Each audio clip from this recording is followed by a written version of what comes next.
Kamusta mga kabasketbolista? Pinataob ng Arellano Chiefs ang Benilde Blizzards 73-71. Best player of the game si Erngie Geronimo sa likod ng kanyang 14 points at 2 rebounds.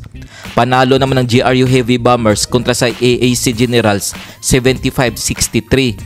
Tinanghal na best player of the game si Joshua Giab matapos nagtala ng 19 points, 12 rebounds at 2 assists. Kung bago ka pa lamang sa channel na to, mag-like na at subscribe. Heto ang team standings as of October 4, 2024.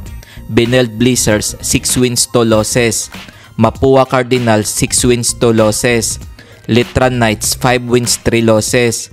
San Beda Red Lions 4 wins 3 losses. LPU Pirates 4 wins 4 losses. Kung umabot ka dito sa video na to, mag-like na at subscribe. Perpetual Altas 4 wins 4 losses. GRU Heavy Bombers 3 wins 5 losses. AAC Generals 3 wins 5 losses. Arellano Chiefs 3 wins 6 losses. San Sebastian Stags 2 wins 6 losses. Heto ang mga laro ngayong October 5, 2024 na gaganapin sa PhilOL Ecoel Center. Magharap ang Perpetual Altas at San Beda Red Lions alas 11 ng umaga. Maglalaban naman ang Letran Knights at LPU Pirates alas 2:30 ng hapon. Kung nagustuhan mo ang video na to, mag-like na at subscribe.